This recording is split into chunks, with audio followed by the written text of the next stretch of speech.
Hello and welcome to DC Figures and Collectibles. I am Tyler G of Batman Figs on Instagram, as well as Batman TAS Figs on YouTube. And I am joined, as always, by my co-host all the way from Stoke-on-Trent, England. And you can find him on Instagram at the.batfan. And he is Scott. How you doing? Good evening, good afternoon, good morning, wherever you are in the world. And hello, Tyler. Yeah, I'm doing really, really good. Thank you. Yeah, how are you doing? I'm doing well, and I'll be doing a lot better once we get through a couple of these ad reads. So first, I'd like to say, if you want to learn how to do stuff from a range of people that teach online, you can check out Share Skill. And if you go to my Instagram, there's a link where you will get 2 free months, and you can look up things like storytelling and photography, photography in general, colors, that sort of thing, cinematography. So there's actually a lot of cool stuff on there. And just remember to cancel after 2 months. So you don't have to pay. And then there's shirts available. And then also check out Zavi. I have some stuff up there on my stories where it's saved, so you can check them out as well. And I'm doing okay overall. Awesome. I feel like even though I just hunted a lot of figures that we showed last week, I'm already on the hunt for more figures. And yeah, another thing is I can't believe we forgot it. Watching the episode back, we forgot Figure of the Week. Yes, we did, and that's something I did notice. I'm not gonna lie. I am so upset, but you know what that means? I think that we should do 2 Figures of the Week this week. I like that you said that, because that may happen. That may happen. I have plenty to choose from. Agreed on that. Yeah, I'm with you on that. But where we ended up with you last week, we got to start off a little bit on your Kevin Conroy theme, I believe. Yes, indeed, yeah. And which was a lot of fun. If I'm not mistaken, it starts off right here. It's the one before that. Before. The New Adventures picture, yeah. Purposely put in the Trinity of the DCAU Batman. Just because. And I like the order you did it in. You did like your least favorite first, I would say. The animated Batman, at least. Yeah, definitely the least used. I'd agree on that. Yeah, yeah. Now, at first glance at this, a lot of people would be like, "Okay, this is a picture of Batman on the roof." But what I noticed that you're getting extremely good at, not only blending the background, but also getting the camera angle and everything right with the angles that the buildings are going on, as well as the lighting. That's something that I really definitely wanted to do. Maybe sort of like a year or so ago. I wouldn't blend the backgrounds particularly well, not in terms of making the figure look like he's in the scene, but in terms of angles of buildings and shapes, and especially indoors. A lot of indoor pictures where you see the floor going up from a low angle, and it doesn't. Sorry, from a low angle, the floor going up, and it doesn't look right. So yeah, I definitely tried to put a bit more of an emphasis on that, and yeah, the fact that you said that is really kind and does mean a lot, because it's something I've definitely tried to put more emphasis on and make sure it's more accurate. I mean, something like that picture, yeah, that obviously being indoors, you're not going to see a lot of the floor. It's going to be virtually flat. You're just going to see a little bit in the background. That's what I wanted to What you do see of the floor, you even matched like the shadows up. The shadows fit perfectly.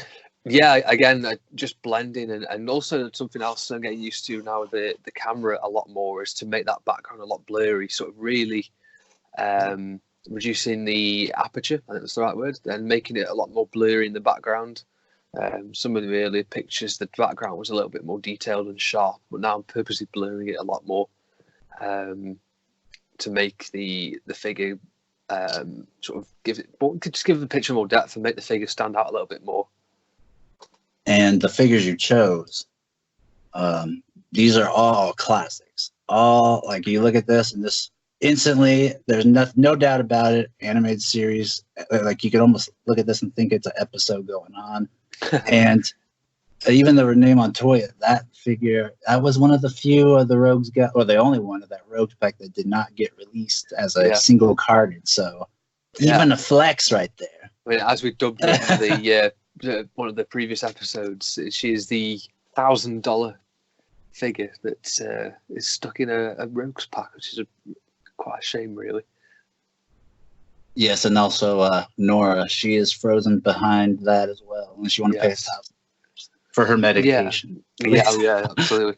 I mean, it is such a shame they didn't release Montoya. I think people would genuinely have brought. I know I would have brought another Montoya definitely, just to give a couple more cops, and it would have been quite cool. But yeah, as per Especially with the usual. release of Birds of Prey coming out, she's in that. Yeah, definitely. Yeah, it's very strange that they didn't release Montoya again. It is a shame. It's a big shame. Shame they just didn't release the whole pack again, to be honest. I mean, this is your least favorite Batman. Yeah, man, I freaking love this figure. It's one of my favorite figures that I own by a long way. I just love. So, like, when you see battle damage figures, sometimes you see the suit ripped to shreds, especially on Batman. It's just completely ruined, blood everywhere. And, you know, a bat suit is designed to do exactly everything that bat suit is showing a lot of the time. So, this one I love because the battle damage is subtle, it's game accurate. You mean, you look at the scratches on his arm, the one on his chest, exactly what happens in the game when you're playing through it. Recently finished Asylum about a week ago and just finished Arkham City this week. So, had to do a picture of this Batman. I mean, it's just an incredible figure. And yeah, I love how accurate DC Collectibles or DC Directors they were back then got that figure. I say there's a lot of over-exaggerated battle damaged Batman figures out there. And I think this one is the best battle damaged one that you can get because it's very sort of real world accurate. That's what a Batsuit probably would look like after the Arkham Asylum. It wouldn't be ripped to shreds and that because the Batsuit's designed to be better than that. Plus, he's not that bad where he's just getting his ass handed to him. Yeah. Yeah. So one thing I really love about this, though, too, is not only is it a beautiful shot of a beautiful figure from a great game, but you go from picture to picture like this one. This looks like animated series style lighting and look to it. This one, it looks like that glowy, soft glow of the rain and the smoke and everything that whole game has in the atmosphere. So cheers, man. It shows how much you care about it, that you would go through the trouble of making sure you get the lighting just perfect. It feels like you're watching a game still.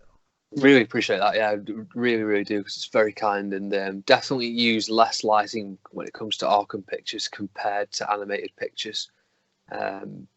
Just simply because, like you say, the game styles. So.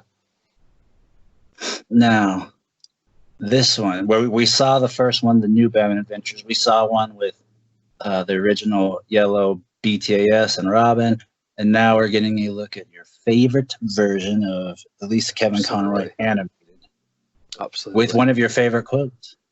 Yeah, that quote is just brilliant. I can always remember hearing that on the first episode of Justice League, the first three-part episode. It's like a mini movie, really, and unbelievable quote, and just so inspiring as a kid to see that Batman. Every time I pick those figures up, and I just think back to what it meant as a kid, you know, to watch this show, and I absolutely loved it, and I really genuinely loved setting that picture up. I really enjoyed it, and played around with the aperture.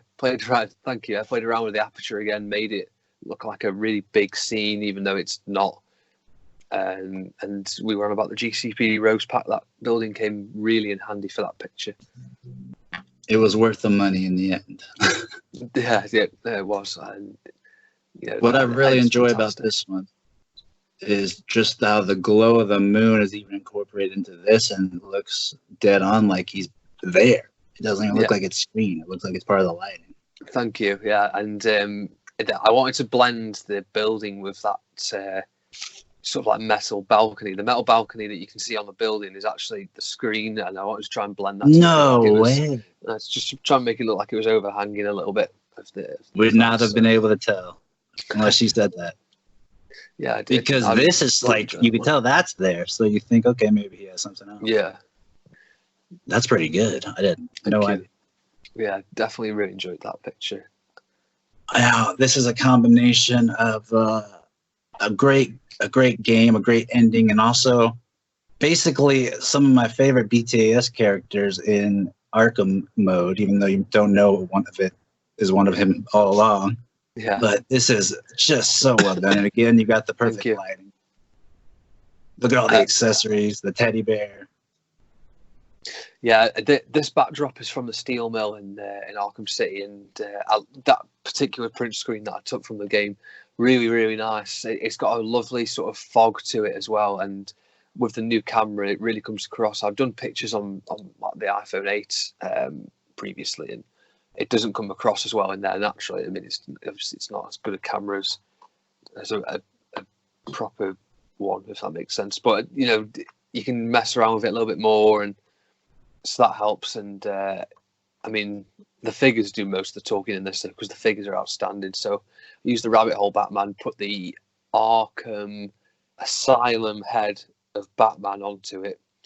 I'll say Arkham Asylum, people are going to go, well, the cow's blue. Well, there is a version of it that's black. And I had to use the Arkham Asylum one because the peg fits. The Arkham City peg doesn't fit on that Arkham rabbit hole Batman. So I had to put that peg on him to use him. And then just the Arkham City Harley, Arkham Asylum Joker, and Arkham City Infected Joker. I just love that. I was thinking in my head as you were saying all that. If someone has no idea about collecting, that was all like speaking a different language. Yeah, it definitely was. Definitely. Yeah. Loved that. You had a killer week in photos. I would say one of your more stronger weeks. I have to say you're just at least hitting all the buttons that I like. This is about time someone used these teeth for this kind of photo. Yeah, the teeth was a sort of last minute addition. I think I was in the garage doing this cathedral setup, and it won't be the last time. That's in the garage? Yeah, it's in the garage, and it's like it's the wooden door, and there's a wooden table next to it, and that's what I'm resting Joker on. He's on the table, Batman's in front of the door. I was using atmosphere aerosol spray. I just either I'm shit at using it, or it's just shit. So I ditched the aerosol and put my own VFX Studio smoke effects in it, and it looked 10 times better. It probably says more about me than it does about the aerosol or the camera. But use that. Just added a bit of blood effects on Joker's chin. A little goes a long way. Yeah, the blood effect looked perfect for that sort of smeared Joker blood on his chin. But yeah, loved in that Joker figure. The head was cast by Action Figure Customs and painted by Vinfaith Customs. And the cape on Batman was made by GP Slot. Find him on eBay, Instagram. Fantastic cape. Also wanted to note as well, been playing around with the Joker coat from the Joker that's the Heath Ledger one. Can't remember the brand now. Bullethead coat. So I put it on the Jack Nicholson Joker, and it fits rather nicely. Oh, okay. Yeah, it fits. That could be his parade suit. Yeah, it fits pretty nice. You can see nice orange lining, which is something that Jack Nicholson had quite a lot of. But yeah, it's important to layer. Yeah, it fits pretty nice because even though it's a 1/12 scale, I think that Joker's slightly on the small side. It's almost like a 1/12.5 scale, and the coat on him's baggy. But you put it on this Joker, and because this Joker's a slightly bigger frame, it fits perfectly. Like, you can still get all the articulation on him that you can usually get on the Joker, and yeah, it doesn't affect him in any way. So, yeah. Brilliant. So another reason that Bullet Head is a good investment. Yes, which is what I'm definitely going to be asking you about. And we get an appearance of a Joker that we have not seen before on your page. Yes, I did forget to bring him down. I was supposed to for this, but I'm not going to get him down because he's right at the back of the shelf up there. But honestly, it's Mayfex Jared Leto Joker. Picked him up for about 35 quid because I had an Amazon discount card. He's a bloody fantastic figure, it really is, and I want to get the purple version now as well, just because of the possibilities of head swaps. Yeah, exactly. And he's got another different cane with him. He's got the Arkham trousers that you can go onto the straight jacket that comes with this one. It's brilliant. That head sculpt's fantastic. I love the expression, and it fits with that Mezco Harley so well. Been wanting to get a Joker to go with that Harley for ages, and finally got one. And just wanted to shoot something different, so I decided to use the Mezco Batman. And love those figures, and don't take enough pictures of that Harley. I've got another one to come. In fact, I've got a couple of that nice. Harley to come. purposely trying to mix things up a little bit this week, even more than usual, because trying to sort of do a little bit less focus on animated and mix it up a lot more, which I'm noticeably trying to do over the last sort of 4 months. That's good. It's good to challenge yourself. The question I have for you is, what do you think of that gold gun that he comes with? Because I've been tempted to get him just for the gun. It's bloody brilliant. It really is. It's fantastic. Yeah, detail on it is exceptional. I wish I had it to hand. I'm furious that I didn't bring him down now. But he's a brilliant figure. And my favourite thing about him is actually his hand with the teeth on. It looks so accurate. It's ridiculous. And all the rings on his hands. The cane's brilliant. The pistol he comes with is brilliant.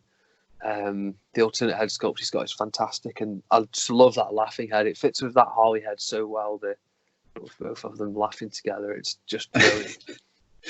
Yeah, it only makes me wish we could have seen all that footage that they cut. Yeah, man, it would have been fantastic. I still enjoy Leto's Joker. I don't enjoy the look of that Joker, but I enjoy his version. I just wish I would have seen more, because there's a few things I feel like were really good, a few things I was iffy on, but that's why you need to see more. That's why I was hoping we saw. Definitely. Now, I don't think anyone comes up with what if pictures or storylines of things that people would like to see or things that could have happened better than you. And you also get very inventive with these Total Heroes Mattel Universe figures. And this is like so brilliant. I can't even believe that no one has thought of this, but this is so good. Cheers, man. Yeah, well, the Total Heroes Ultraline is a line that you introduced me to. I remember when you had that Batman Beyond figure, and I saved up to get that one, and I got the Green Lantern first, I believe. I think I got Green Lantern first. Green Lantern's brilliant, and I hadn't used that figure for so long, and I was doing. I can't remember what I was doing actually. I might have even been doing pictures for our latest theme that we're doing this weekend, which is a BTAS theme, by the way. But yes, I think we were preparing for that. And he was in the same box as it might have been Man-Bat. He was in the same box as the Man-Bat, and so I just picked it up. I was like, John, I haven't done a picture of this in ages, so I decided to.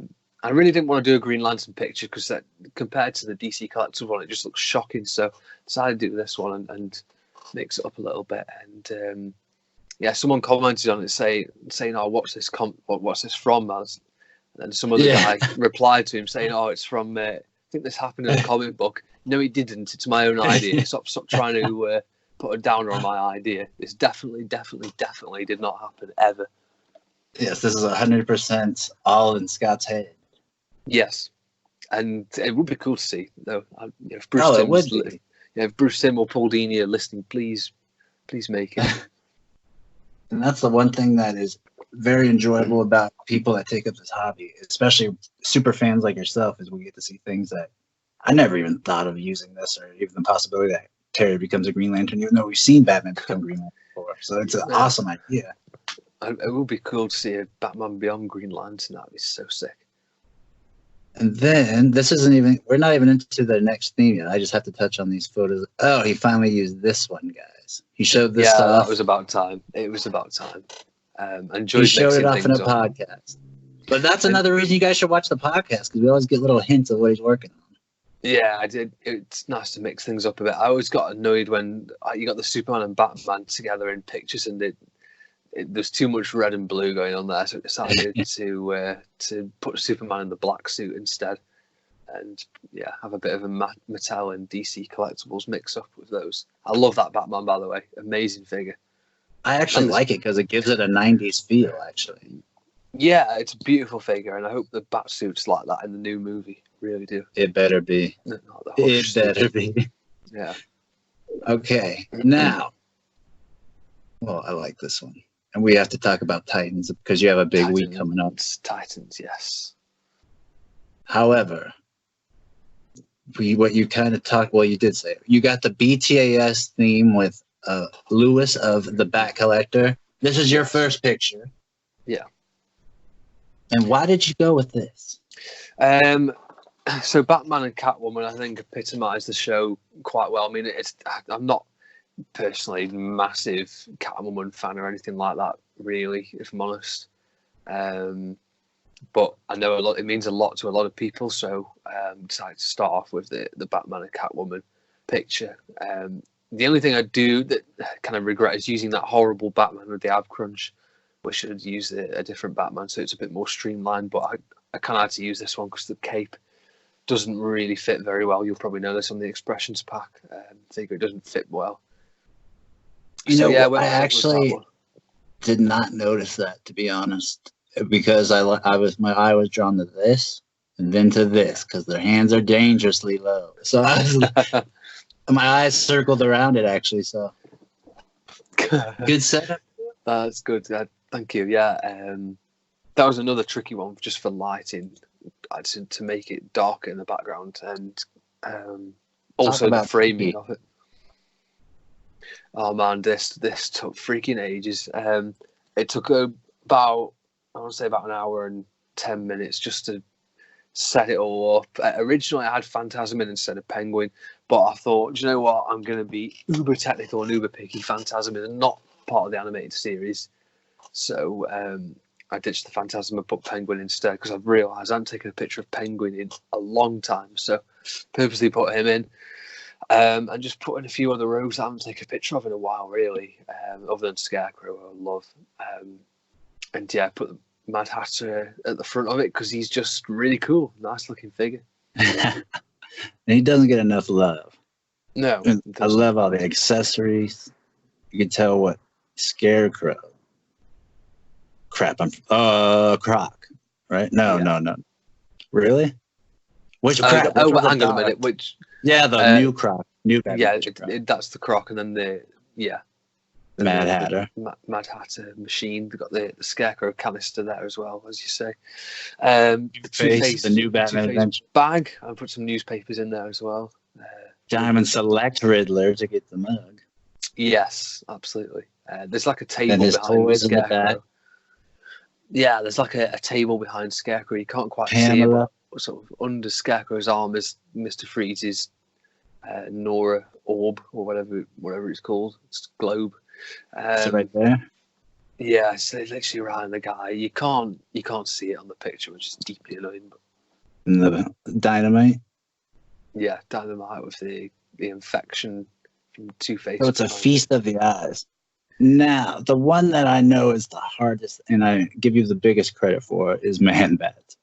The fact that you got him to stand a pose, bravo. Thank you. Yeah, I just switched the arms, I alternated them just to fit the whole massive Man-Bat in there. I had to prop him up a little bit higher as well so that you could be seen over the back of Two-Face because the angle was quite low on the camera, which probably doesn't look it from there, but it is quite low on that picture. So I just wanted to get lots of dark shading in there as well, especially on Scarecrow, just so he's peering under his hat. I didn't want to wash out too much of the colour.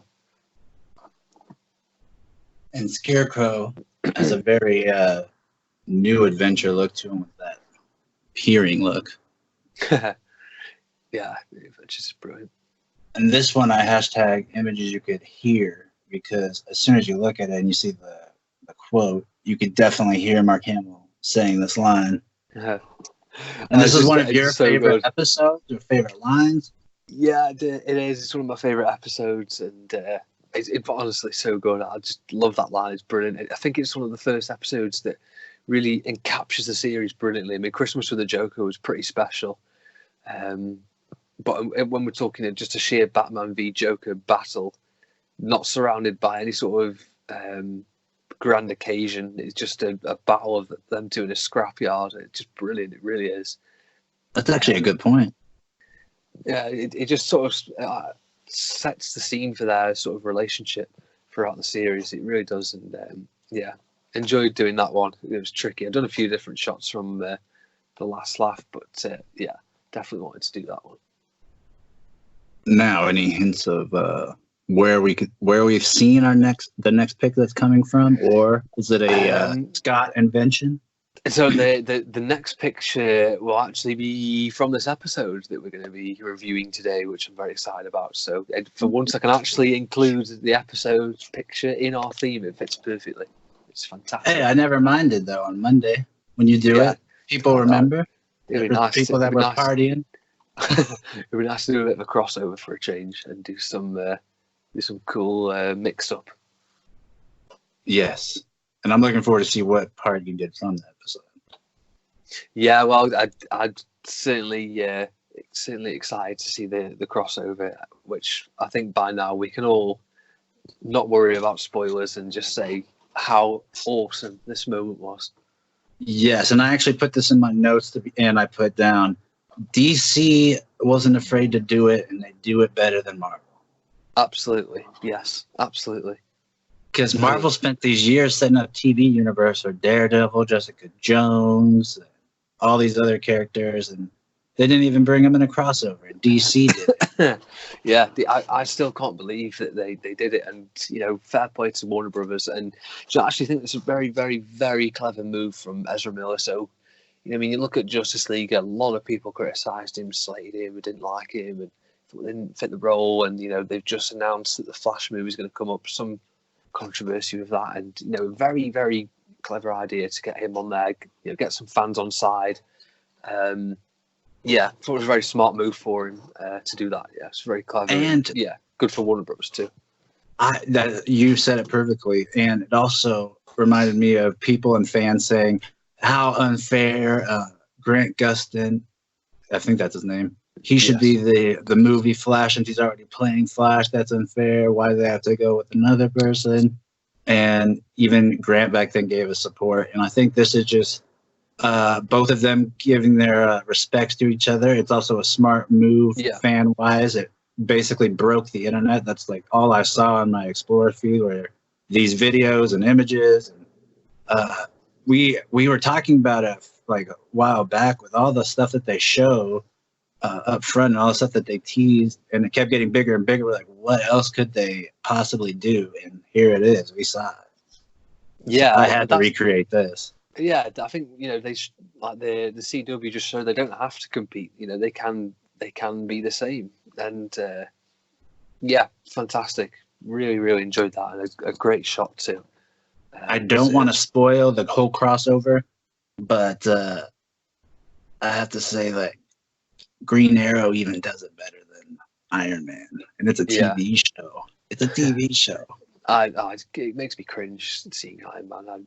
I love some of the memes that are going around. Like that he had to give his life up to save the universe, and then Batman just standing over, going pathetic. I love that meme so much. I love it so much, and I've actually got a picture coming up taking the piss out of that as well. So I'm looking forward to doing that. Oh, okay. I always love when you take the piss out of Marvel. Absolutely, it's one of my favorites. I love doing it as well. This picture is brilliant too. Love that. I mean, obviously in the crossover we see a lot of sort of computerized backdrops and stuff, and that fits nicely for that. So yeah, really enjoyed that picture, and fantastic head sculpt. That is really, really cool. Soap Studios, really, I think this is one of the definitive Reverse Flash figure, at least, and I also love that little mechanism he has. Yes, it's fantastic. That is. Yeah, I really do like that picture. Nice and clean. Speaking of clean, let's have a look at this one. This is a lovely photo. Yes, and for this one, I was initially going to do the standard set them all up like it's a family portrait, but I was like, no, I want to have them just look like they're all busy and doing something like it's a lobby. And when you spread them out, it actually is like, dang, Batman has a lot of cohorts. I know, yeah. I was thinking, looking at this, Batman's got a lot of outlines there, and the McFarlane Batman fits nicely into all those. How are you finding those McFarlane figures? Obviously, it's been a week now, so you've had some time to shoot them and to enjoy some of the poses. How are you finding them? Well, I really, really love that guy. In fact, he's in my hand. Yes. And I would put him right now, spoiler alert, for my figure of the week for last week. Simply because of that chest, that emblem is killer. And when you see it in person, it's some kind of metallic red, and just everything about it looks like if you imagine Superman. Yeah. Oh, that's thank you. I mean, for when you think of a comic book Superman, this is what the first image that comes to my head is something like this. So finally have a nice Superman. I didn't have to pay for a NECA 2-pack exclusive for like $100. I didn't have to pay for a DC Essential that will probably break on me or not have joints move. It was a $20 figure. Yeah, it's a 20 and have no accessories. It's a $20 figure and it's brilliant. So yeah, I love this, and even the Batman's grown on me, and it does have a light blue cowl and everything. So I do feel like it's a little hint, because after talking to Jason from Mattel back in the day when he worked there, he gave us some hints that toy companies will push figures and make figures for things that are coming out. Like they had the Dr. Psycho Connect and Collect piece, and now he's a character on Harley Quinn. I'm sure they do that because he's going to be a character. Yeah. So I think that this might be a hint at what the costume might look at, like, especially because they said that it has a Lee Bermejo Noel feel to it and inspired, and it does have a big bat emblem. So hopefully that's the inspiration. Yeah, it's not a bad shout. If the Batsuit does look something like that, I think that'd be quite cool. Hope it's not or like what you have. I hope it's not quite Lee Bermejo. No. I'd like, in talking about McFarlane, really like this picture as well. It's fantastic, and the accessories from the Ninja Turtle figures coming in handy there. They scale really nicely with that Batman, to be honest. And that's a kind of thing I wanted to put in this post to show an amalgamation of all the different things that you could fit with this.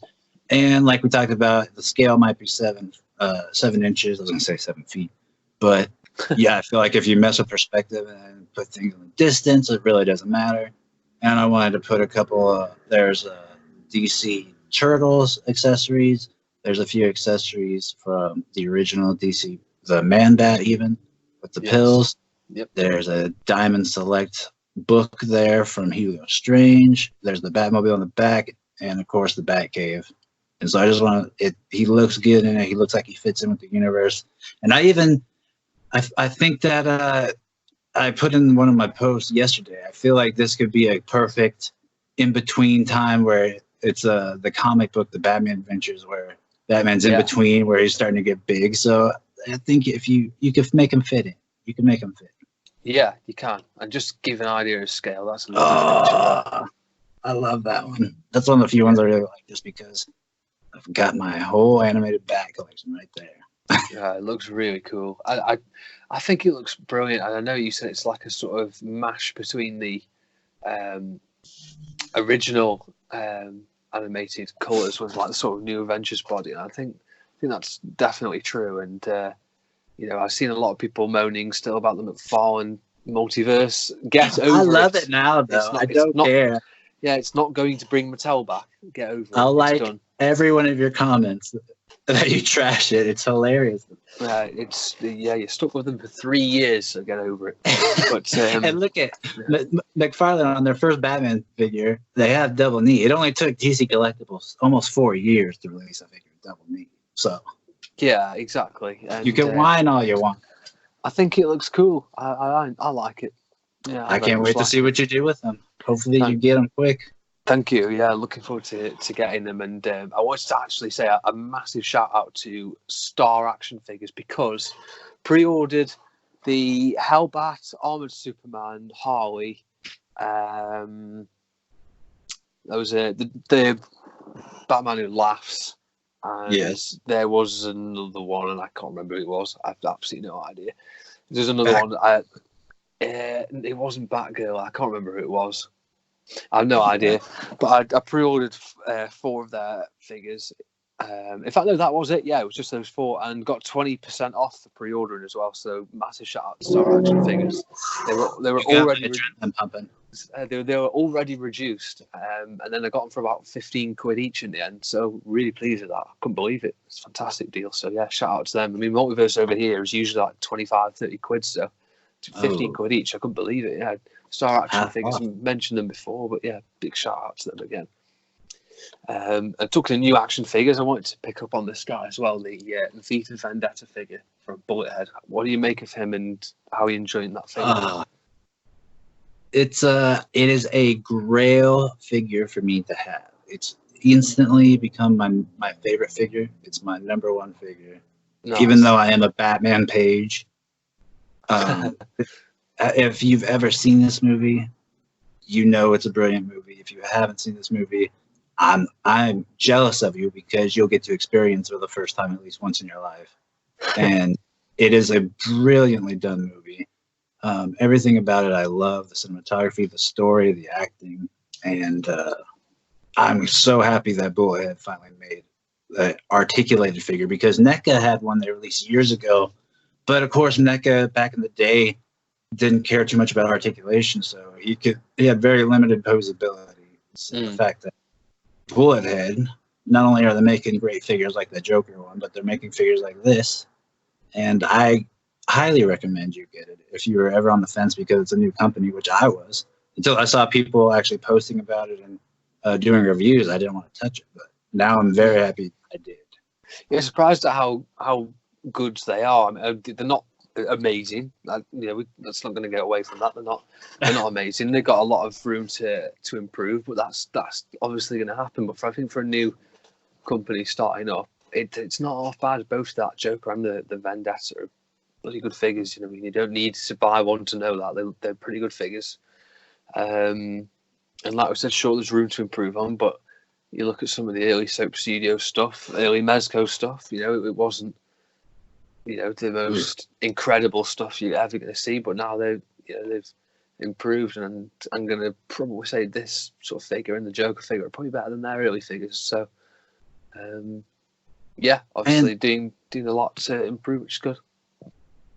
Usually you see rooted hair on Hot Toys figures, but how often do you see rooted hair like that on a 1/12? Absolutely, yeah, absolutely. It's a really good point, and I love the intricate details of the belt and the knives. You show that off quite nicely there. It's just brilliant. But yeah, the hair is a good point. It really is, and I wonder if we're ever going to see Mezco do something like that with like a Wonder Woman or an Aquaman. It would be smart. Something. Yeah, because sometimes the hair just sucks. It'd be fascinating to see. It really would. Yeah, but this is the first figure I've seen with rooted hair like that. That's a collector's figure. So that is incredible. And it doesn't fall out right away. Absolutely. And I would be remiss if I didn't mention that picture, because the depth on that is incredible. It really is nice. This is all inspired by you, because you posted a couple with that gargoyle, and I was like, okay, I got to use that bad boy. Yeah, there might even be one more to come in this weekend theme, maybe. Good. I love that. It's fantastic. That Batman's brilliant. I haven't actually pre-ordered that one, but if I do see that one come up at a decent price in store, just have a look at it, I probably will buy it. I think it just looks really cool. Yeah, and that one I wouldn't say it's a must-have, but if you ever see it and it's a good price, get it. But it's not a must-have like the Superman. I do feel like this is the figure that could save the DC Essentials Nightwing. So obviously the problem you have with that figure is it's too tall.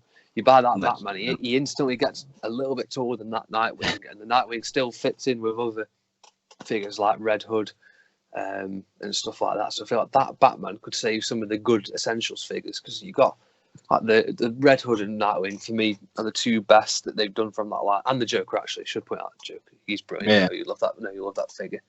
And rightfully so, but those Red Hood and Nightwing figures are the same height, if not slightly taller than Batman, which is a joke. But that Batman edges over those two slightly, so we'll probably get him for that reason. He fits actually in. Very smart. Did actually buy an old Mattel Damian Wayne Robin, just because he's a little bit bigger scale wise than the Icons one. So I bought one of them. So only for £14, it was cheap.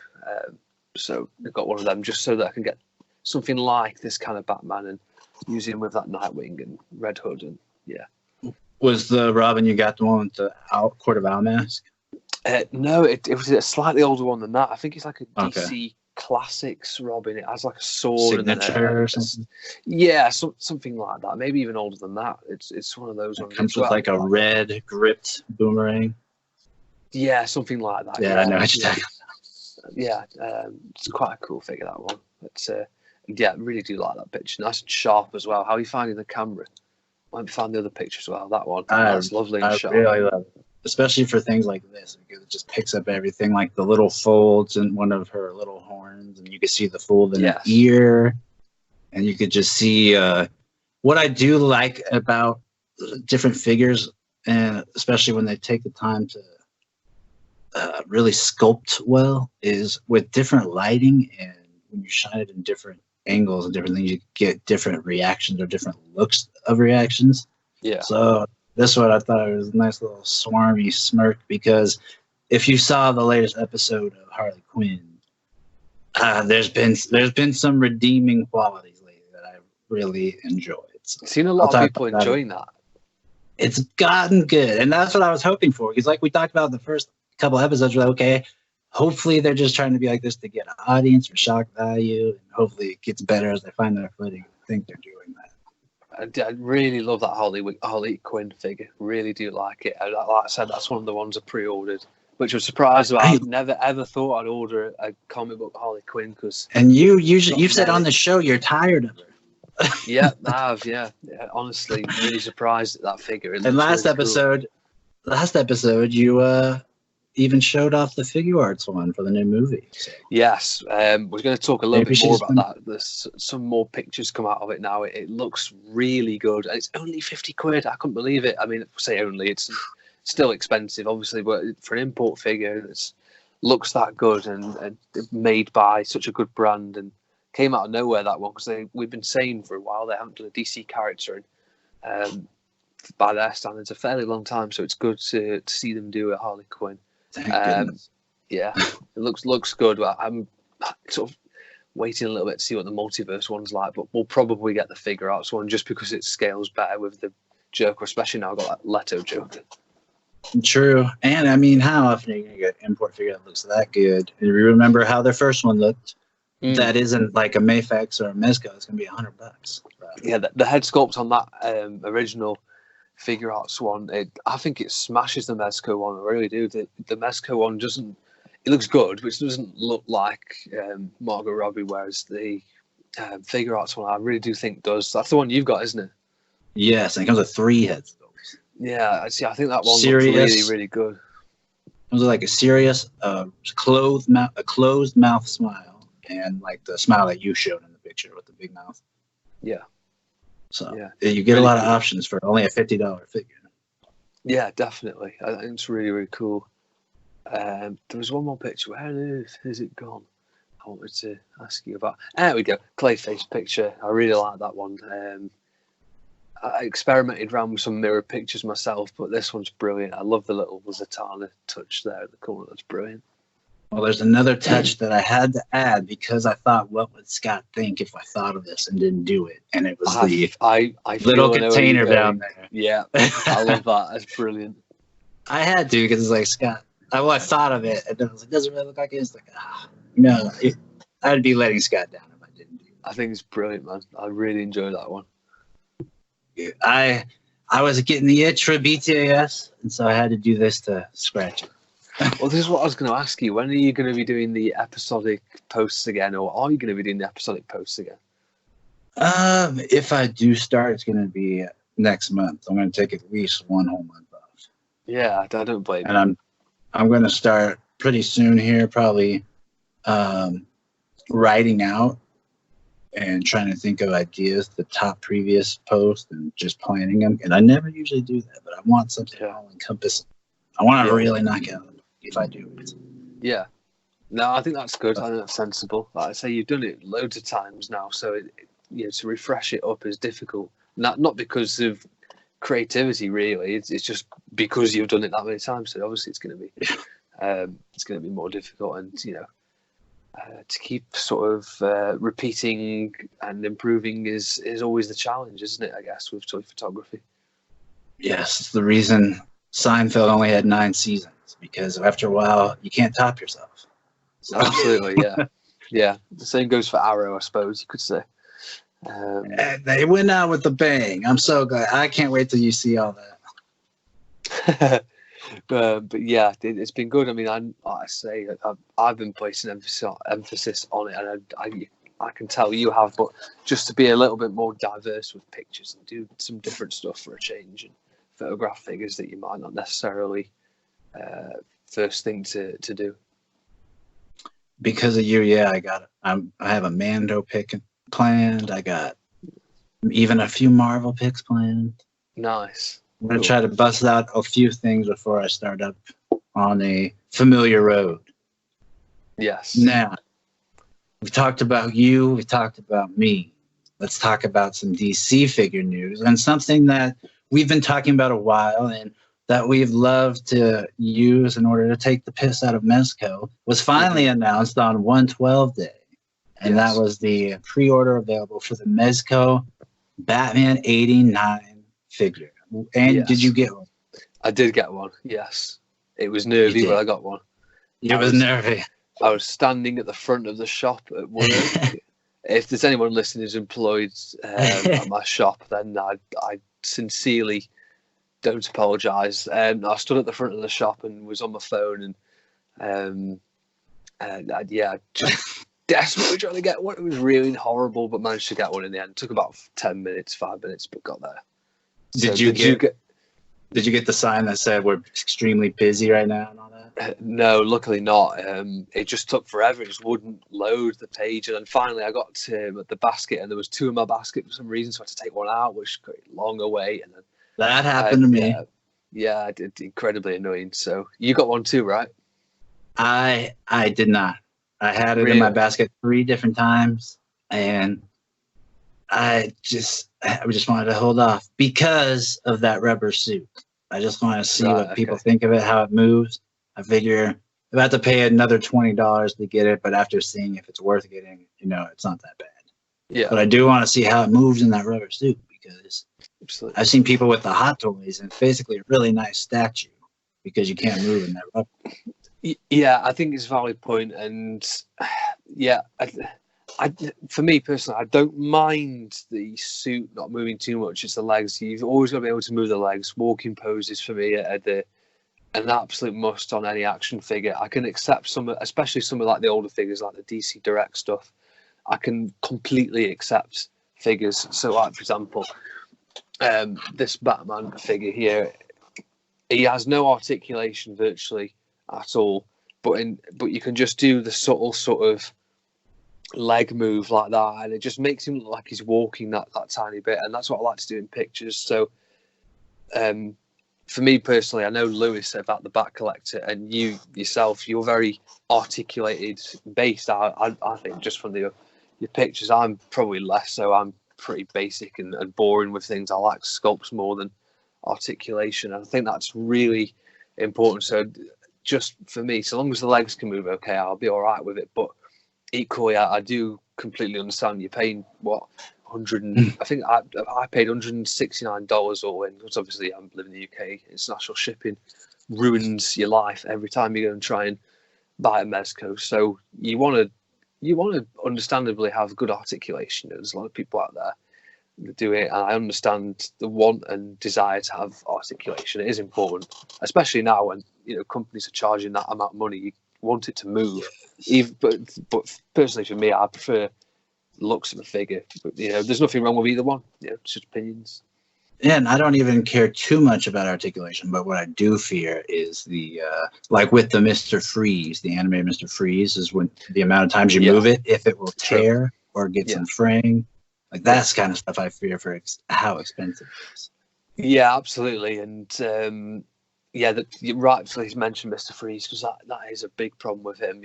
Not only does it limit articulation, it also breaks easily, and that's just a terrible combination. You can't be having a figure that does something like that. It's not great, and the new one just seems to suffer from the same issues. And it's not great. It's funny you should mention Mr. Freeze actually, because they revealed a few more pictures of their Mr. Freeze Mezco. I actually really like that as well. I really do like that. Yeah. I was actually quite surprised. I didn't like it at first. I thought the suit looked a bit awful and that, but I've noticed now when it on a bit better pictures, it's more of like a padded suit. Cloth. Yeah, rather than sort of it almost looks like insulation. Exactly, yeah. So I actually do quite like that Freeze now, which is annoying because I don't like Freeze Mezco, and I also did actually quite like the Supreme Knight, which is annoying as well. Oh yeah. It looks quite good. So I noticed they put some like battle damage paint on it as well. But that Mezco 89 figure, I think that is going to be the number one favourite figure ever when that arrives, because some of the accessories are berserk that you get with that figure, like 2 capes, 3 heads, movable eyes, crazy stuff. I love the grapple gun on the arm. It looks so sick. And you have the figure to go with it already. You have Jack. Oh yes, Jack is going to go here. Actually, Jack is dead, my friend. And he'll get a green. Brilliant, fantastic. We need that sound effect. We need the sound effect back on that mic. We do. For anyone listening, we did it before the podcast with a silly sound effect, and Tyler sounded like, if you've got to go with a smile, but on a microphone. You gotta go. Hopefully, brilliant. But yeah, really excited for that Batman Mezco, and I was going berserk inside when finally managed to get one. I can't wait for it. I'm really excited. It's going to take a lot to top that DC Collectibles JL Batman, but I think it could do, and that's how excited I am for it. There's few things that bring together fans more so than like the Joker movie, like seeing The Dark Knight. I saw fans all over, like prepping each other, like don't forget, like get on it, like prepping everyone. So it's actually cool to see the support people that were trying to help each other out in getting a figure instead of the usual scalper mentality that we see around the store. Oh, it's horrible. Yeah. Mezco, please stop letting people get 6 at a time. It's just that's way too much. Two is acceptable. Who needs 6? Yeah, I get 2, 1 out of box, 1 in box. I get that. There's a lot of people do that, but 6 is you're just encouraging scalpers there. It's just really stupid. Yeah, I get 2, especially when you see stuff like DC Collectibles go up like crazy prices after market. Absolutely. I get that. Yeah. But 6, come on, 1 in box, 1 to display, 1 to keep in the safe in my room. Yeah, you got 1 for the lounge, one for the bathroom, 1 for the living room. It's getting ridiculous now. I feel at work. Okay, you mentioned it a little bit ago, of course, at the beginning of the show, but you said the Hellbat and McFarlane. Real figure. And in terms of being released, the official release date is tomorrow, the 19th, at least here in the States. But of course, there's people that are different shops that have released it early, like Targets and Walmarts. And that's how we're seeing, the pictures that we're seeing. However, the official release of all the waves, including the ones that you talked about, you pre-ordered the Hellbat, which I would pre-order because who knows if you'll ever see that out in the wild. Then Batgirl, Batman Who Laughs, Nightwing, even the Batmobile, or what is it called, the Raptor? Yeah, something like that. Yeah. Those I will be at GameStop all on February 3rd. So that's when GameStop gets them. But whenever the official date that Target and Walmart are allowed to sell them is the 19th. So be out hunting tomorrow. I will be. Yeah, I think I will be too. I'm going to nip to Forbidden Planet before going to work tomorrow. That's interesting to see if you actually will see them on a day that's supposed to be out. I think the chances are probably 90% that they won't, but just on the off chance. Forbidden Planet have been a little bit better lately, to be fair to them, in getting pre-orders, especially from DC Collectibles, that we've been getting them on the shelves the same time as you've been getting them, all sort of, mostly been the case. Even earlier with the time difference. yeah, technically that's true, but I mean, like with the repainted animated wave, they were released the exact same day as you guys got them over there, so that's impressive.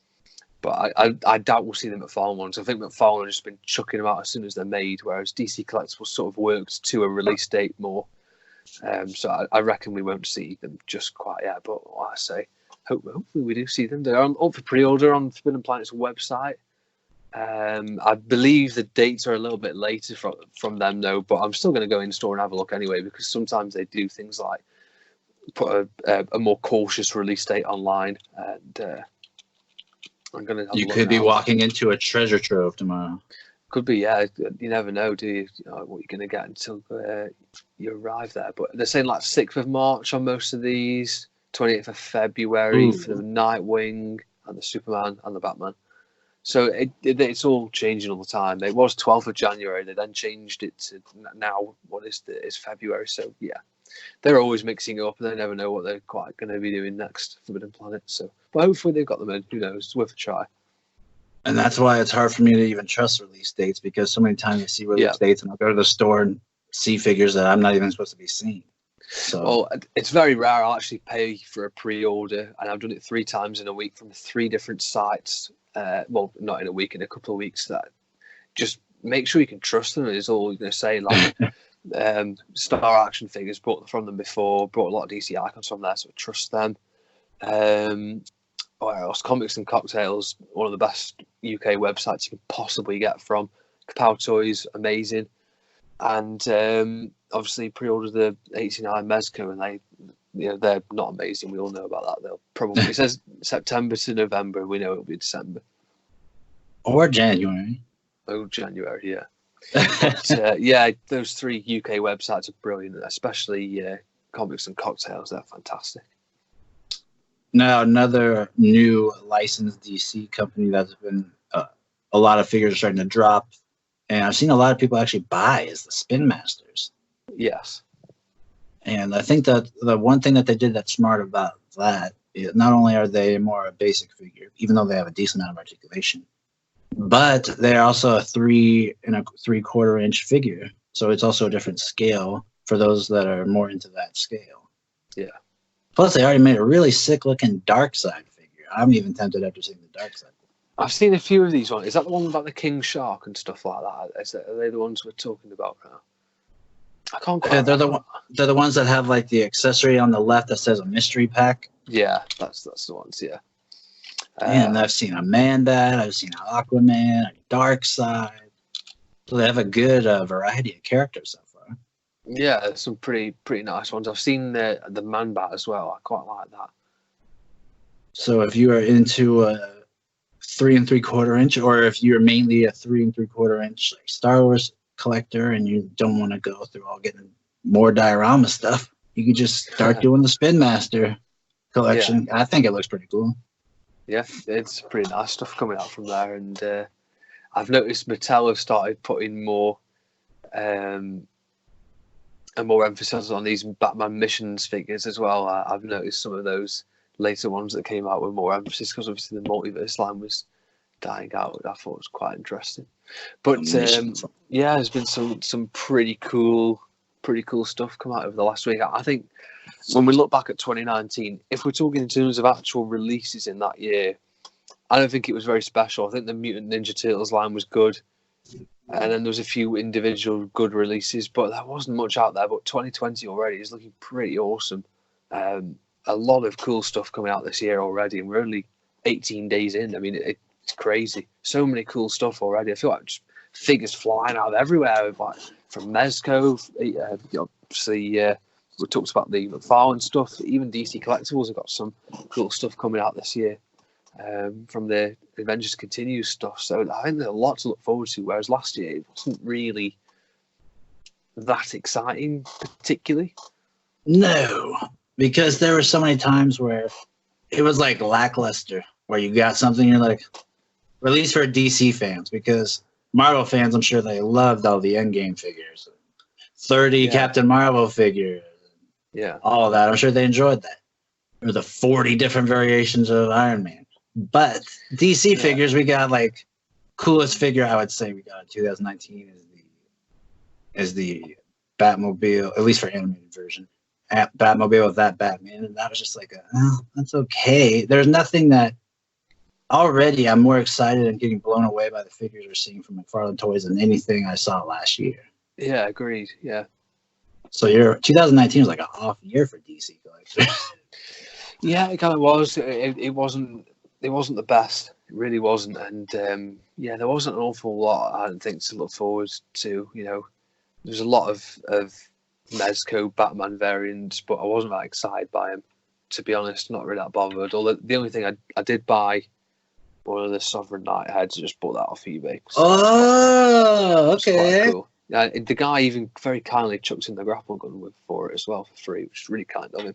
But yeah, he chucks as a nice Sovereign Nighthead. It looks brilliant. It's a genuine one as well. And also brought some new. That's what I want to ask you about. Is all the new stuff that you got this week? if you got. Bought some new hands for the Joker as well. They're a little bit small. I was using the Superman Mezco hands and they didn't look right. So I brought some custom hands for the Joker from an old Mezco figure. I can't remember which one it was. But they're just a little bit smaller, better colour. Fits the gun in his hand now. He's got a trigger hand. In the correct hand. In the correct hand, absolutely. It just seems to fit a little better. But in terms of new stuff... Do you think that they made him a lefty?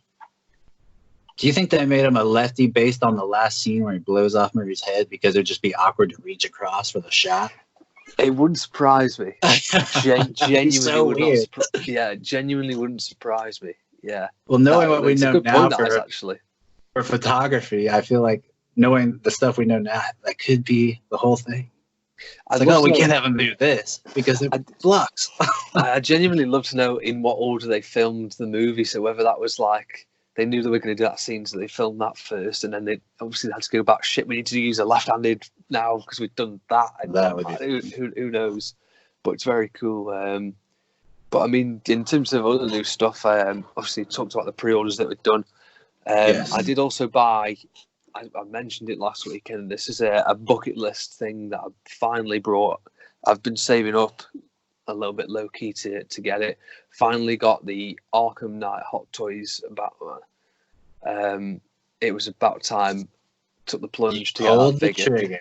Finally, because it was the one Hot Toys figure. It was always gonna be the one I was gonna get, and yeah, finally got it. I think it's because I've just finished playing Arkham City as well. I'm about to play Knight. I got really excited about it and just thought, yes, I'm gonna get it, and went a bit mental. But, yeah, finally got one of those on the way.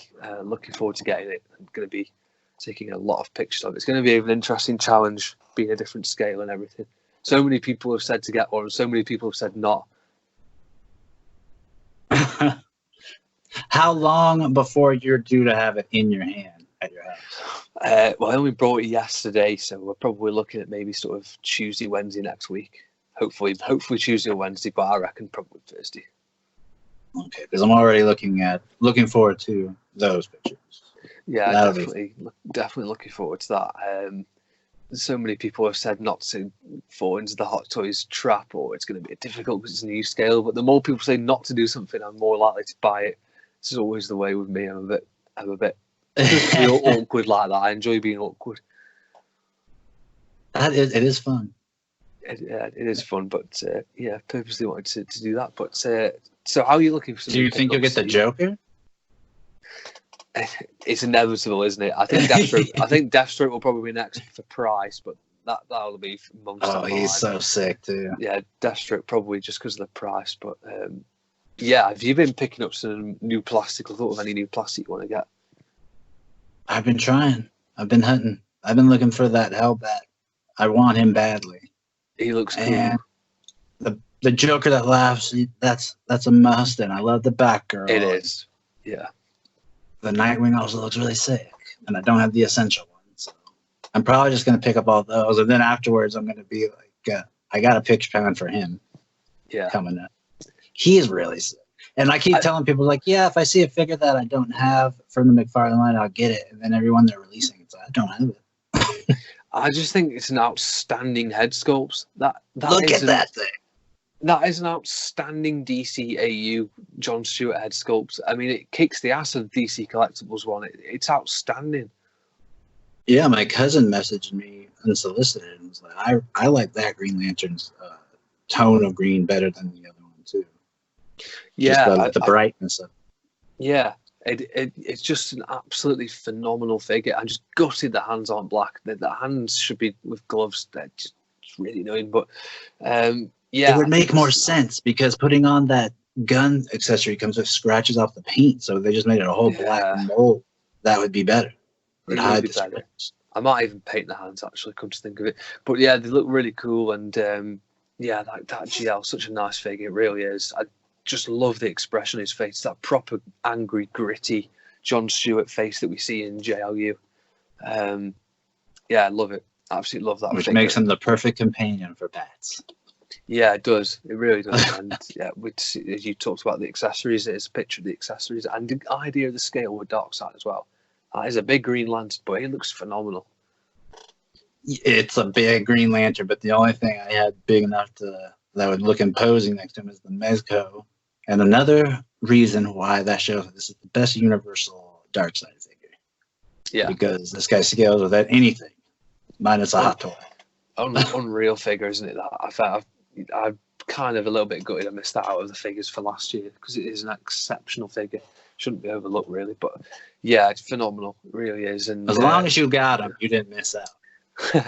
Yeah, true. He is an expensive figure now. Just looking at it the other day, he's worth a lot of money. Yeah, that one I didn't hesitate to buy. Yeah, it's one of them you kind of know everyone has been after one, so you've got to grab it. Fantastic. Also, I was looking to go back on Batman '89. I was comparing the NECA version, like how pricey that would be next to buying another Mezco, and it would be a little cheaper. And I was even debating doing that, especially after seeing what you did with the Batman Returns head sculpt. Like, that's so sick. But yeah, I digress. Yeah. Yeah, I really enjoyed seeing that GL, John Stewart GL. Fantastic pictures of it. I love that head sculpt though. It's just so damn good. Really is.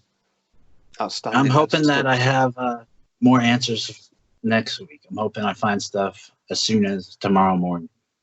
So you're going to go out seeking for new McFarlane stuff?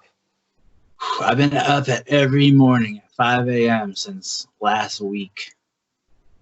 Yeah, just going out and hunt. I feel like tomorrow is going to be a better chance, especially for you in the US, when you know that officially they're going to be launched. Maybe you'll get more stuff in. Maybe like they've had some figures in and think, oh shit, we're not actually meant to be releasing these yet, and then now they'll pump more on the shelves. So who knows? What's funny is with Walmart is I know that because I'm there at first thing in the morning, and my cousin will go there at night and tell me what's there, and so I know it's there all day usually. And there's one day where only a animated Batman figure was on the page. Just the Batman figure. I was like, what the heck? Where's the rest of the wave? So strange. I think that was an accident. Yeah, that's strange. Okay. Yeah, that's so weird. In terms of it's gonna be a big week in terms of action figures, but it's also gonna be a big week for you because you took a week off. And you are going to be indulging in all the DC media that's just been released where you are, especially Titans. Titans, yeah. And you haven't seen, or you did see the crossover event? I haven't seen the crossover event. Okay. I've pretty much seen everything that happens. I know I've seen the last scene and everything, so I've kind of lived through it through social media. I've not tried to hide away from the spoilers because it's impossible. And DC Comics actually spoiled it for everybody, which was a bit stupid of them. Yeah. A little bit stupid, but then at the same time, it's kind of like, well, everyone's in the same boat. Everyone's seeing it, so we just have to get over it and enjoy it. Yes, that's true. But it's something cool to see, so you'll enjoy it if you ever watch. Definitely looking forward to it. I will watch, yeah. I do pledge to watch that, definitely, at some point. At least the first episodes. I think the rest of them are pretty decent. Yeah. But Titans. You've been watching the last season, the first one. I'm probably about halfway through season 1. I was hoping to finish it by now so I could start watching season 2, but I just not had as much time I was just hoping to have. I'm going to lose some time tomorrow. I was meant to start the week off tomorrow, but I'm having to just nip in to work again. But we'll gloss over that, and next week we definitely will have time to smash through season 1 and start season 2. Looking forward to seeing what happens. I can't wait to hear your opinion, especially for Titans. Because I might even watch that back, at least the last couple episodes, because they gave me chills. So it was fun to watch.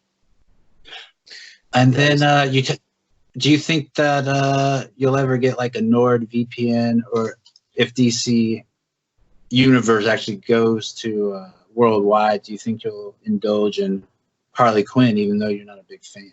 Yeah, I probably will. Just out of curiosity, I think it was one of those series where I didn't think much of it. I thought people would watch it. If they wouldn't like it, it'd be crap, cancelled after a season. But it seems like people are actually enjoying it and getting kind of on board with it a little bit more, like yourself included, to be fair. I've seen a fair few other people enjoying it, saying it's really funny. And I saw the latest clip of the Aquaman thing where they're just kind of, you can tell they're taking the piss a little bit with Aquaman, which is good. I think that's, DC needs to have a bit of a laugh at itself some time with a fun show like this. So yeah, it's kind of good. Yeah, and Clayface is in it a lot, so that makes me happy. He's pretty funny. And yeah, it was like, it caught me off guard because I've been watching passively, like as I'll do like a setup or something. Maybe it's more on in the background. I'll turn and watch from time to time. And at least for the last episode, because the first two just But these, I even skipped last week because I just, it wasn't anything that was like I had to watch. But these last two, I audibly laughed. I laughed out loud. It's fun. So I do think that DC Collectibles needs to release a Kite Man action figure, or someone needs to release a Kite Man, because I need a Kite Man. He's on it and he's hilarious. Yeah, there's only a Lego Kite Man, isn't there, at the minute, which is a shame. Yeah. Maybe cool Ranky Customs could do a custom. Hey, there we go. TNBA Riddler. I think the only one, actually talking customs, I think the 37 Customs does a Kite Man, like a JLU style 3 3/4 inch Kite Man, which would be quite funny. But yeah, I think there's only Lego that do an official one at the minute. Actually, you may have seen the new Lego minifigure DC, the 20 little figures that you can collect. Oh man, they look so cool. I really like them. I remember collecting the Batman movie ones and getting really excited about those. And I saw those about a month ago now, and Ahsoka messaged me. He was like, wow, they look pretty good, I'm not going to lie. And we were like, I'm definitely going to have to get some of them. So I haven't seen them around yet in the UK. But definitely going to be getting some of those when I can. But yeah, I mean, the Harley Quinn series looks pretty good. So some funny stuff in there from what I've seen. And yeah, some clips of Scarecrow as well. Some of the lines he said were quite funny. Oh, yes, it was when he was giving a tour of the Legion of Doom. Yeah. You will like it. I think you'll like it once you get past the first few episodes and you get past. It's like you're getting beat over the head with F-bombs the first episode. So once you get past that, you'll be up. Yeah. The other, we already talked about the Crisis crossover. That's next. We talked about Flash meeting Flash. How really cool that was. And then a new trailer of Birds of Prey. Yeah, where we officially saw the mask in the trailer, which is quite interesting. Yeah, I'm kind of looking forward to it now. It's not far away, is it? How far are we now? Like 2.5 weeks, something like that away? Oh, no, but just over 4 weeks, sorry. More than I thought. But yeah, looking forward to it. Gotta say, I'm very, very excited to see that movie, yeah. Are you excited to see it? Yes, and I know we talked a little bit about it last time, but it's just so awesome. And the new trailer, I had to put it on a few times. And again, the action, the way they filmed the action, I'm really impressed. And I know it's a female director, so hopefully she gets her due. And I know there's been female directors before, but hopefully give this woman her credit, and they don't make too big of a deal about there not being a lot of women directors, because there are talented directors. Patty Jenkins. Yes. Patty Jenkins, I think, is the epitome of it. I mean, do you think a lot of people said initially, like Ewan McGregor and like the sort of before, but hopefully, give this woman her credit, and they don't make too big of a deal about there not being a lot of women directors, because there are talented directors. Patty Jenkins. Yes. Patty Jenkins, I think, is the epitome of it. I mean, do you think a lot of people said initially, like Ewan McGregor and like the sort of early recordings, he was unbelievable as Black Mask, and was like people were saying he's the best villain that's been there since Zod. So do you reckon you were going to see that, or do you think we're going to see a really camp Black Mask who puts a mask on at the end? I think that we're based on one scene where he does a little dance move. I feel like, okay, I think he's going to have fun with it. And I think if there's a correct balance of hamminess or line chewing, it has to be a fine balance. Like with Joker, there's always a fine balance where there's an evilness and he's going to do something, but there's also a little bit of a camp and a cheesiness. Yeah. So as long as it's a good balance and it's not like Two-Face from Batman Forever or Mr. Freeze puns and stuff like that, I think that he could be really good, because I know most people know him as Obi-Wan, and he's great in that. And he has to also impersonate Alec Guinness from the original, so he didn't even have to. He got to make the character his own while having to mimic someone that did it as an older version. So that's impressive. But also, have you ever seen Train Spotting? He's a really good actor in that, and that's an older movie, but they just made a sequel to it. So I think that he has the acting chops like a Joaquin. He's probably the closest we have in the DC universe that's to a Joaquin level of actor outside of Margot Robbie. She's actually really good. Yeah. We did have Jared Leto, but he didn't prove himself, or at least we didn't see it because what we saw was not enough for some. Yeah, true. It's a good point.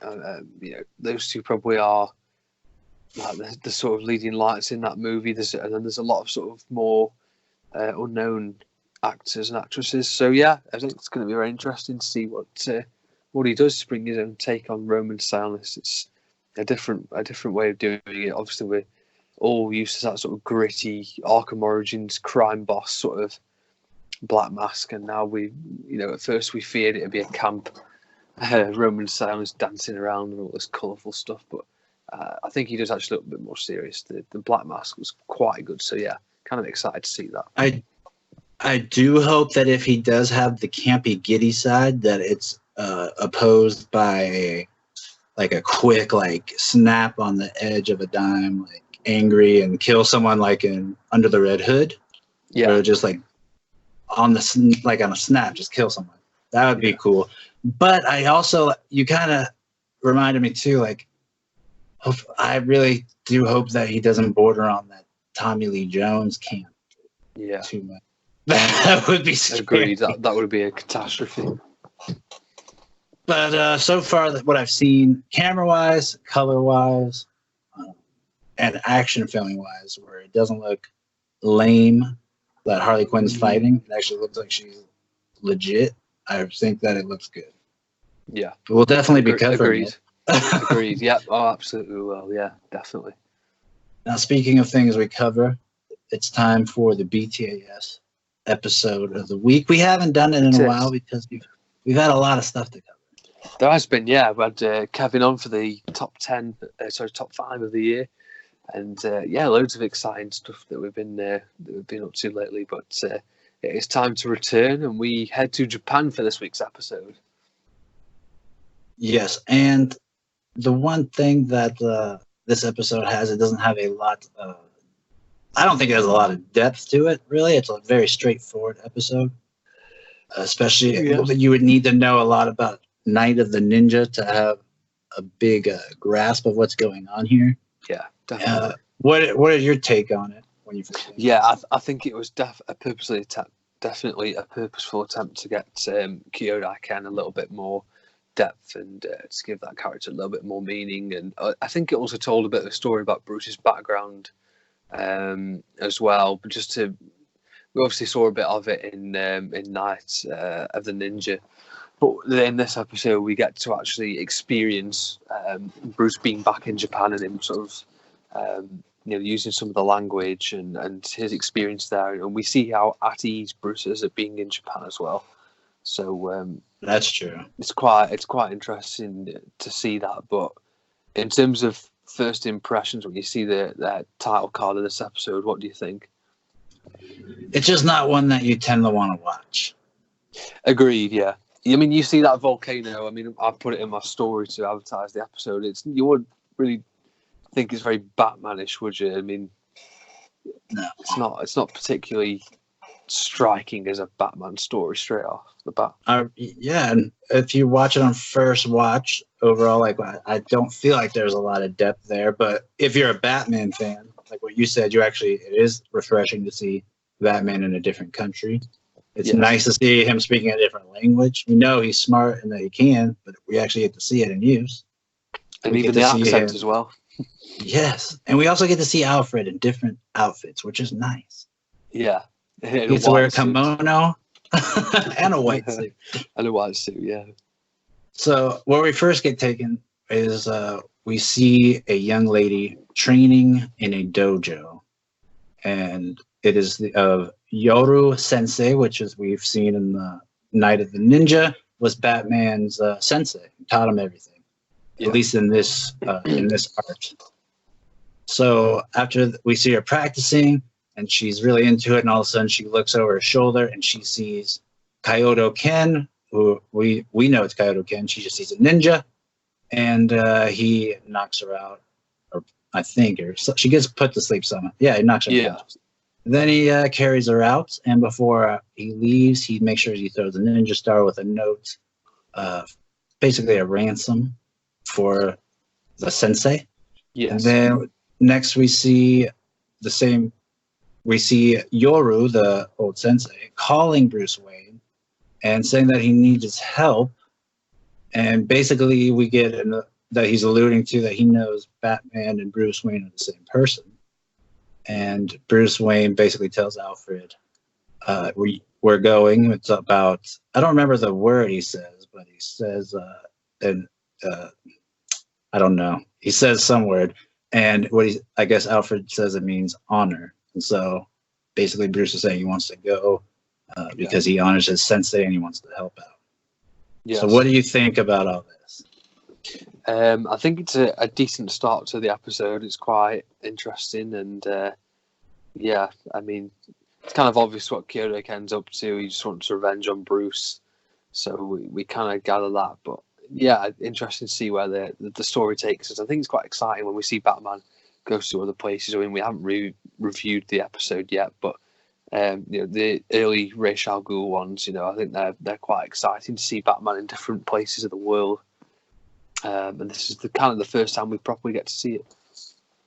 That's true. And the one thing that DC media, especially in recent years, likes to show is Batman as a loner, and being mean to the people in his life or disregarding them or using them as tools. But here it's showing he does have a sense of honor, especially for an old sensei, a friend of his I'm sure he hasn't talked to in years, but at the drop of a hat, Bruce Wayne's flying halfway across the world to go be of service. So yeah, I think it's nice to show that Bruce does care about people despite all of the recent media. Yeah. And he never forgets where he's come from as well. Obviously, going back to Japan, he wants to help out Yuri Sensei and help out. And so Alfred takes the call from Yuri Sensei, and as we said, Bruce heads to Japan. And Bruce tells Alfred about the demands that Kyoto Ken has put on his. Obviously, he wants to find the scroll that has been kept secret for 500 years, hid in a cave by Yuri Sensei's great-great-great-grandfather. Great-great-great-great-grandfather, I should say. And he tells him about the Onemuri touch, I believe. That's the right way to pronounce it. Yes. Or the death touch and the way of the Thang, which is a fighting style that was unbelievably brutal, so much so that Yuri Sensei's grandfather times 5 banned that fighting style. And as we said, hid it in a cave for over 500 years. And it's been a family secret. And Bruce explains that Yuri Sensei's got no sons or daughters, and when he leaves this earth, like the way of the Thang will leave with him as well. And Kyoto Ken wants to use that fighting style on Bruce, and as you say, the fighting styles comment Bruce makes as well about them being like a DNA. So yes. He knows that but Batman and Bruce Wayne, the Thang will leave with him as well, and Kyoto Ken wants to use that fighting style on Bruce, and as you say, the fighting styles comment Bruce makes as well about them being like a DNA. So yes. He knows that Batman and Bruce Wayne are the same man. Yes. Kyoto Ken demands to meet Bruce in a back part of town, and he is there seen with a girl hanging over the ledge, and Yuri Sensei told Bruce to summon the help of this Batman. So I believe you've met before. And Batman's the one that shows up on the rooftop, ready to save the girl. Yes, and Batman brings the map to where the man can find the scroll. Yes, and upon giving it, Kyoto kicks her off a building, and Batman has to, of course, go save her. Kyoto grabs the map, and Batman, of course, tries to stop Kyoto, but to no avail. And so now we know that Kyoto Ken has the secret ability that even the sensei didn't want to know because he is so afraid of having the knowledge and power of how to kill a man with a touch. Yeah. And now Batman's one of his oldest enemies from his probably his 20s, has this information. And what do you think? Yeah, it's good. I'd love to know if there's sort of like a bit of truth in this story. Like it's almost a true story, and there's like an ancient myth in Japan that's like there is this fighting style or something like that. I think it'd be fascinating to know if it is actually based off sort of a true story, maybe like an ancient myth or something like that. It'd be quite interesting to know. But I mean, it's a decent start to the episode, and I think it was fairly predictable. The handover wasn't going to go well because these things never do with Batman. But I do love the artwork they put into Japan. Put some few different shaped buildings with Japanese writing all over it, but it actually looks really cool. And took a lot of print screens from this episode, and the artwork looks beautiful. It really does. The Bruce Timm artwork always looks great, but even more so when they visit other countries and they experiment with different buildings. And we see it a lot in Superman the Animated Series, and it looks really cool, you know. Especially when Bruce is doing where you talked about, where he's explaining everything to Alfred on the plane, and they do the flashback of the sensei. Yeah, I really like that stuff. Yeah, it is brilliant, isn't it? And you see the inside of the, I don't know what it's called, but like the fighting place. Yeah, it looks really cool. Some nice artwork, and yes, so we now next see Kyoto can retrieve the Way of the Thang from the volcano, and he picks it up, but the map completely disintegrates in his hands. Obviously, it's been there for so long; it's very fragile. But Ken manages to find a part of the map and sort of grins at it, and then we next cut to a scene where Batman goes in after and finds the map, retrieves it, takes it back to Euro Sensei, and Sensei looks at the map and he's just like, this is not good because there's a part of the map missing, which is the Onemuri touch, which Bruce translates to Alfred as meaning eternal touch or big sleep. So instantly, or dirt nap. Yeah, instantly we know there's trouble. It's quite interesting though. I mean, I wonder if that's like an ancient myth as well about a death touch. I think it has to be, because I've heard things about Bruce Lee where he could do a 1-inch punch that could like knock out someone. So there's got to be some myth behind it. Yeah, definitely. Wherever there's myth, there's some truth. Yeah, definitely. I mean, the rumor or the legend, for want of a better word, has got to come from somewhere, hasn't it? And it's got it all starts somewhere. Yeah, it does. And then we see the next phase of Kaido's plan, where he now has the knowledge he needs to take on the Batman, because he's failed before and he just isn't up to the task. So he needs a cheat. He's got the cheat code. Now he needs to draw Batman out. So what does he do? He's kidnapped the girl. It's time to kidnap Alfred. So he gets Alfred in his smashing white suit, which is not good for being at a volcano with all the ash, but that's where he gets taken. To the Mount Hakiki, I think. If you want to blend in with a crowd, don't walk around in a white suit, Alfred. It doesn't work.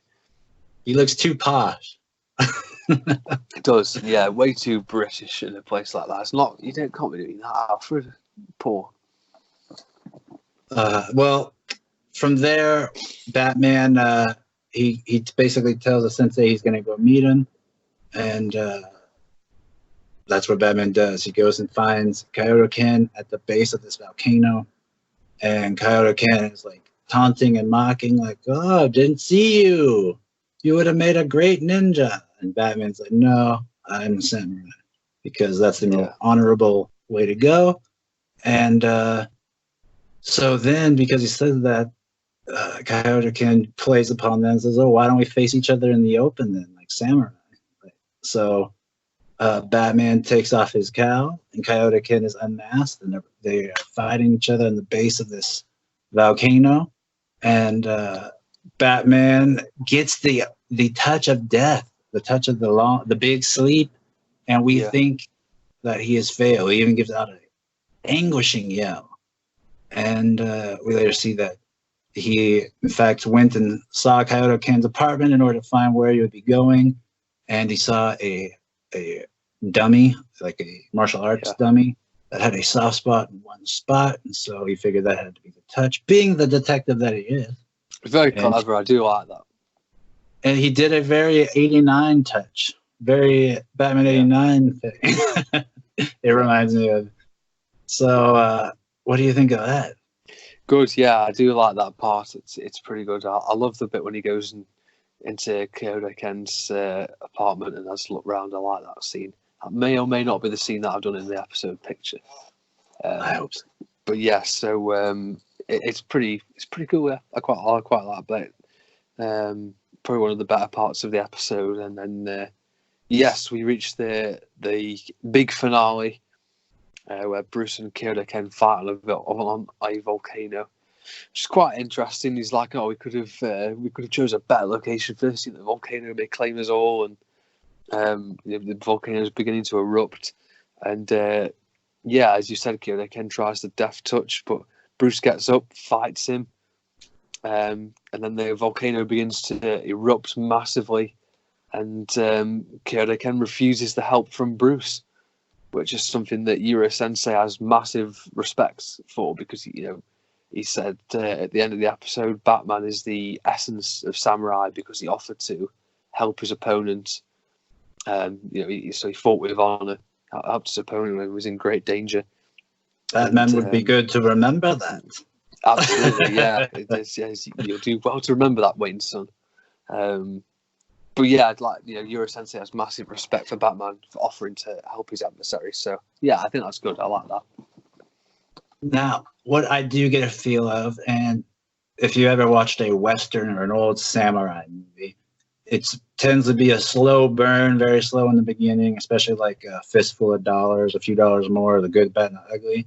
And it all comes down to the tension, and the music builds up at that last scene. And everyone's seen the good, bad, and the ugly scene where they got the music build up, and it's like the three-way standoff.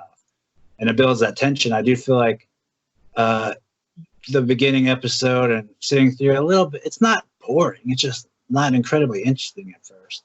But I do think that sitting through the beginning does pay off for the big fight scene. I just love the music, and I love the whole interaction where Kyoto Ken says, let's face each other in the open. Yeah. I really love that part. It is good, isn't it? I've seen you do many cool pictures of that part as well. But you have to build up for that payoff. Yeah, it is good. Yeah, I do. I say I like the bit where when he finds Kyoto Ken's apartment. I think that's when the episode gets really good, and that's when we get to see the best part of it. I do like that. And, yes.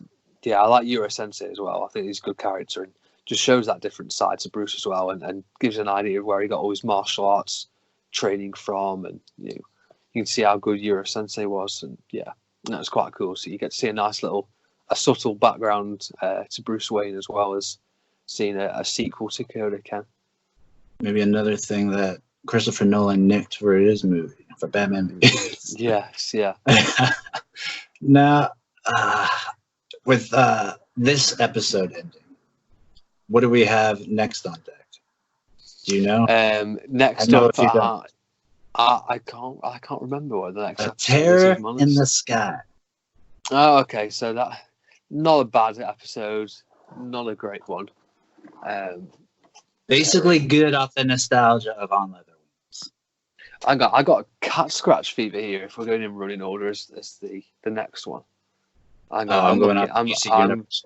Yeah, I'm looking at. Hang on. Which DC Universe could be wrong because they have it in a funky order.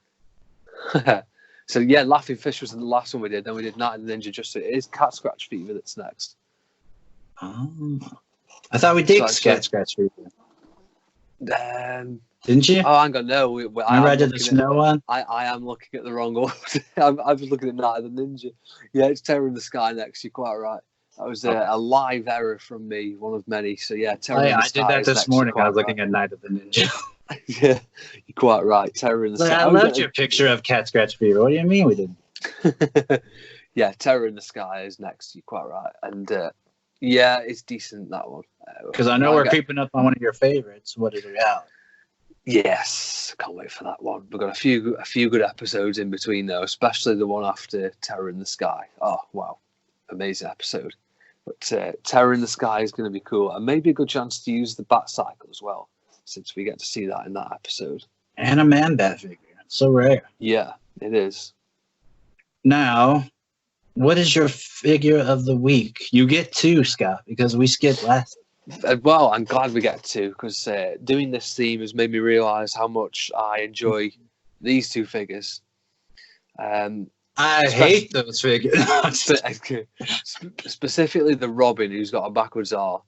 No, I love this Robin. He was the first ever figure I brought for the DC Collectibles animated. Well, not this actual one. He's from the Bat Signal, but Robin was the first character I brought from the DC Collectibles BTAS wave. And yeah, as a kid, like I said previously in this podcast, I used to love Robin when I was a kid. Favorite character. And yeah, when we used to do fancy dress parties as a kid, I always used to go as Robin. Love Robin. And Batman to go alongside him just because of how damn cool he looks. I love this particular one, which is these both came in the Bat Signal set. So the premium figures, you get the proper arms on Robin. Anyone who's got the single pack will know the arms looks awful on that figure, but this one's better. Yeah, they look weird. Yeah, this one's a lot better. And the Batman as well. I love the facial expression on that one, just the blank expression. They did a better mouth on that one. Absolutely, yeah. The jaw's a little bit more wide on that one. So yeah, they're my 2 figures of the week. Brilliant figures. Love them. I tipped my hand with this guy. Yes. Great choice. However, I probably tipped my hand as well. Because I love this guy so much.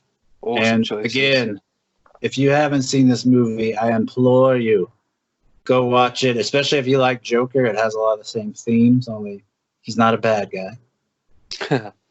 But it's a movie that still holds up today, especially with the theme. So if you haven't watched, I know a lot of people were stoked that I did a few pictures, which I always like doing certain things like a litmus test, like I did that Harley Quinn post about the episode. See how many people like it or even know what I'm doing.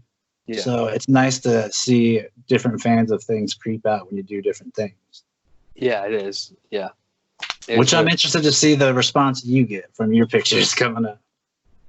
Yeah, really looking forward to some new stuff to come out. And yeah, interesting. It's always good to mix it up, I think, as well as sticking to your old stuff that is going to sort of resonate with the audience straight away. It's good to do some new stuff, whether it be a new figure, a new scale, a new line, or a completely different franchise. Like we've seen Lewis do the Toy Story pictures and stuff like that. So, yeah, good fun just to mix it up and do something different every once in a while and get a new figure. Enjoy the new figure. Enjoy new dioramas and stuff like that as well. That's always fun. New cameras. I think dioramas. New lights. Definitely. I mean, I think like dioramas and stuff often get overlooked as being important, but they bloody well are. They really are. I definitely think can't just always just throw a new figure at the same setup, and that it can be boring. So it's good to change things up. Yeah. Yes, and as much as I love the NECA set, I feel like I've seen it enough in the toy photography realm. It would be nice absolutely. Maybe NECA can make something different. Release. I would love that. Yeah. Even if they did another street diorama, but did a completely different one or something, that'd be quite cool. Yeah, like a 80s or a 70s version. I'd love to see that. Yeah, like time a gothic period, like a gothic 80s version. Yeah, that'd be quite cool. Yeah. Now you are minus tomorrow. You are off all week, right? Yes, indeed. Yes, all being well. So we don't have a guest. Well, we have a few lined up, but based on their availability, we might have 2 upcoming this next week. Absolutely, if all things work out. So we'll be busy. We'll have another episode coming up. Hopefully, we got some new stuff, but this is just maybe the beginning of this episode. If we get a guest early in the week, but we hope you enjoyed this portion. And we actually got a lot more people watching the YouTube last week as opposed to usually just the audio dominates. But we're starting to creep up there on the YouTube. That's impressive. Yeah, definitely do. Obviously everyone's really busy, especially in the new year. But if you do get the time, we'd love for you to check us out on YouTube, and it's good fun. Yeah, you can get a look. If you're not already, you can get a look at Tyler's figures on the shelf, and have a look at my Arkham. In fact, not Arkham anymore. It's Mezco now. Have a look at the Mezco figures above my head. The League. Yeah, the league. Yeah. See, I need to start mixing mine up more because I like what Nick does. yes. Figure fan Nate. I like what he does, where he like mixes up and puts in his newest acquisition in the background. Yeah. So I might have to start mixing it up. But that is all for now. Scott, any final words? Thank you to everyone for listening and watching. If you are watching, and if you are listening, we'd encourage you to watch as well. Yeah, thank you very much to everybody, and thanks to you, Tyler, too.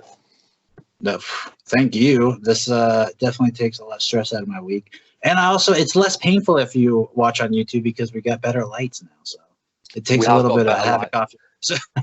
Yes. Not that you want to see us, though. Maybe we should turn them off. Should we do that next time? Maybe we'll just talk in the dark. Or maybe it'll just be us off camera with the figures. Yeah, no, that's it. You can see some of the stuff we're talking about this week, all the latest different things, loads of different stuff to talk about. All right, so hopefully we get news on like a McFarlane Joker next time we talk. Yes, I hope so. Or just some McFarlane figures in general. I hope we get those. Oh, yeah. I did hear some news about a Catwoman. I think I wasn't supposed to hear about it from a GameStop employee, so might have a Catwoman coming. Interesting. Yes. Now, can't wait for those Asylum figures to come out, the Joker and Batman. Oh yeah, those wait to see what they do with those. And I'm sure that even though you have an Arkham collection, that you won't be opposed to getting new ones. Oh, absolutely. I'm definitely gonna have to get them now because I've seen all your pictures, so I gotta get Arkham figures. Yeah, I'll definitely be getting those 100%. Well. So I want to thank you guys for listening or watching or both. Especially if you do both, that's a huge thank you. And also make sure you check out Scott and Lewis of the Bat Collector. Scott is at the.batfan. They're continuing their weekend themes. They have a whole nother day tomorrow, or the day if you're this weekend. Yes, and the BTAS theme. I am loving it. It's cool to see the pictures they're picking too, because it's not what you would think initially, but it's also very good. Yeah, I mean, like when you say you're enjoying it, and also Simon of Batman the Animated Fan, when you guys say you're enjoying it, that's what means the most. It's me and Lewis who are at the Bat Collector. We're not. Lewis is kind of new to taking BTAS shots, and I've moved away from them slightly as of late. So it's been really nice to hear you guys say that. So it refreshes the soul for Batman, at least. It's nice to see different takes because I mean. Just with anything, seeing your own work over time could get boring. So it's nice to see different people's takes on things. Yeah. So it's nice seeing you guys, the talent you have, plus you're using figures from my favorite show. So who would know? Yeah. Now, make sure you guys check that out. And also, if you're not following Simon of Batman the Animated Fan, go check him out as well. Absolutely. And we have a big week coming up. It's already a great year, especially for figures. Like Scott said, we already are having a better 2020 than all of 2019, and we're only 18 days in. That's incredible. So we'll see you next week, maybe twice, maybe 3 times. Who knows? But we'll see you. Bye.